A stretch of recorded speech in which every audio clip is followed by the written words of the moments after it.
ওগো উঠো, ওগো উঠো। আরে সাত সকালে আমাকে ডাকছো কেন? দেখো তো ছোট ভাই মাঠে চলে গেলো, তুমি তো যাবে না, সব জমি জায়গা ভাগ হয়ে নিবে। তো ছোট ভাই মাঠে চলে গেছে, ও কাজ করলে বলে ও জমি জায়গা নেবে? বাপের ভাগ সমান অধিকার আছে না। তুমি তো আমার কথা শুনবো না, তুমি যেমন তাই করো। ওই একা কি করে জমি নেবে? আমিও দেখছি ওই একা কি করে জমি নেয়। আজকে উকিলের কাছে গিয়ে আমার নামে সব রেজিস্ট্রি করে দেবে। উকিলের কাছে যাবে।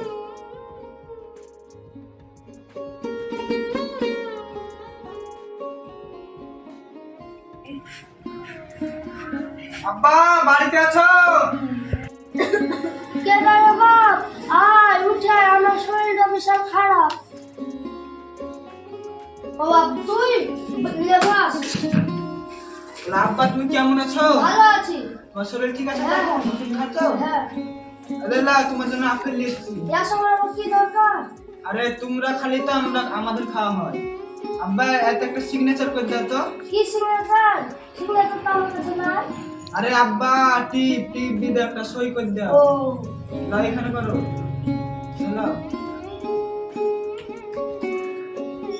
ঠিক আছে আব্বা, তাহলে হয়ে গেছে, আমি আসি। আয় বাপ। আব্বা কালকে আসবো, ঠিক আছে? ঠিক আছে। ওষুধ ঠিক মতন খাবা। ঠিক আছে।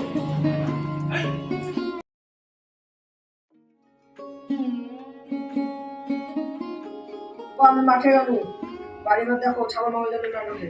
ঠিক আছে বাপ। ঠিক আছে, আমি চলে যাবো। ঠিক আছে।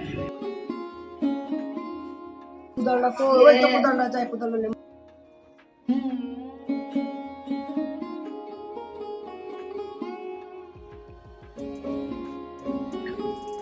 যাই, ওই আলটা কবি দিয়েছি গে।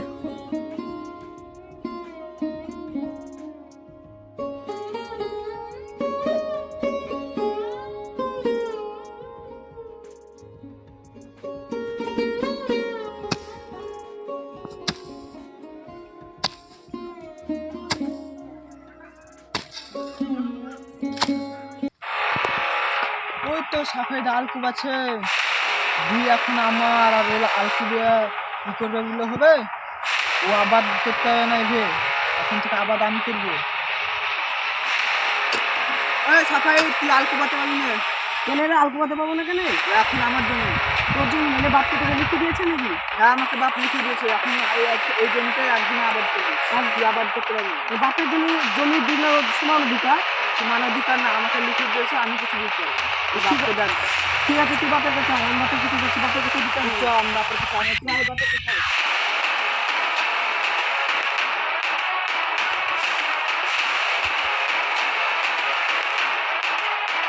তুই চ বাপের কাছে, আমি কোদালটা রেখে আসছি। আয় বাপের কাছে। তোরা দিদি ওকে রেডি আছিস কেন? রেখে থাকবো না মানে? তুমি বলো আমি একা সব জমি রেজিস্ট্রি করে দিয়েছ। আমি সব করে জমি রেজিস্ট্রি করছি। তাহলে কিছু টিপস করে দিলাম, মনে নয়? ওটা হসপিটালের কাগজ গুলো দিলি, নাহলে আমি দু ভাই থেকে জমি ভাগ করে দিত। ওটা গেলে আমি দিদি কিনা কোথায়? কি তুই বাপের কাছে হসপিটালে কাগজ জমি রেজিস্ট্রি করে দিয়েছিস? সেদিন লিখে আসতে আমি মেরিয়ে ফেলবো। কিন্তু আমার মারবি, হাত আমি মারবো। সারা মন চুপ দিয়েছিলে। তোকে আজ আমি মেরেই ফেলবো। তোকে আজ আমার হাতে কেউ হতে পারবে না, আজ তোকে আমি মেরেই ফেলবো। চল দেখি আসি।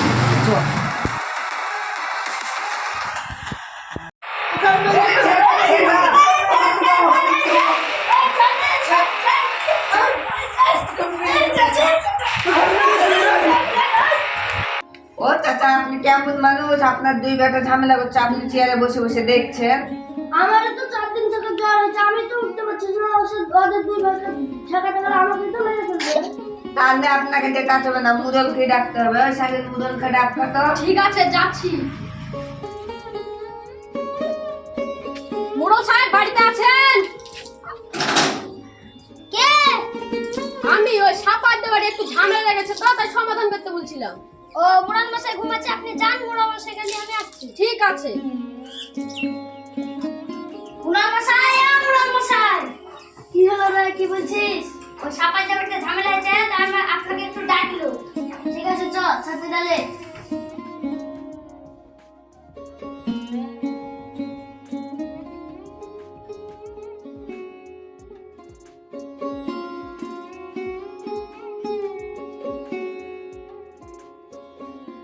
সাফাইদার বাড়িতে বলে ঝামেলা হয়েছে?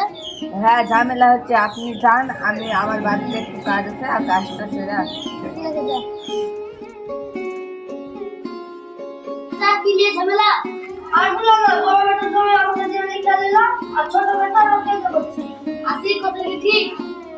না, আমাকে জমি দিয়েছে বলে আমি দিয়েছি। আমার জমি লিখে দিল, তুই তো হসপিটালে কাগজ তুলে লিখে দিলি। জমি তো তার কারণে আমি দিতাম না, তুই ভাই দিতি। কথাটা কি সত্যি? মোড়ল সাহেব, আপনি ওকে যতটা ভালো ভাবছেন ততটা ভালো না, ও পাক্কা শয়তান। কি আমি শয়তান? হ্যাঁ, তুই শয়তান। তুই যদি ঝামেলা করিস তাহলে আমাকে কি করতে লেগেছিস? নেন মোড়ল সাহেব, বিচার করেন। তুই তো ছোট ভাইকে অর্ধেক জমি লিখে দিবি। ঠিক আছে মোড়ল সাহেব। তাহলে আমি চলবো বাড়ি।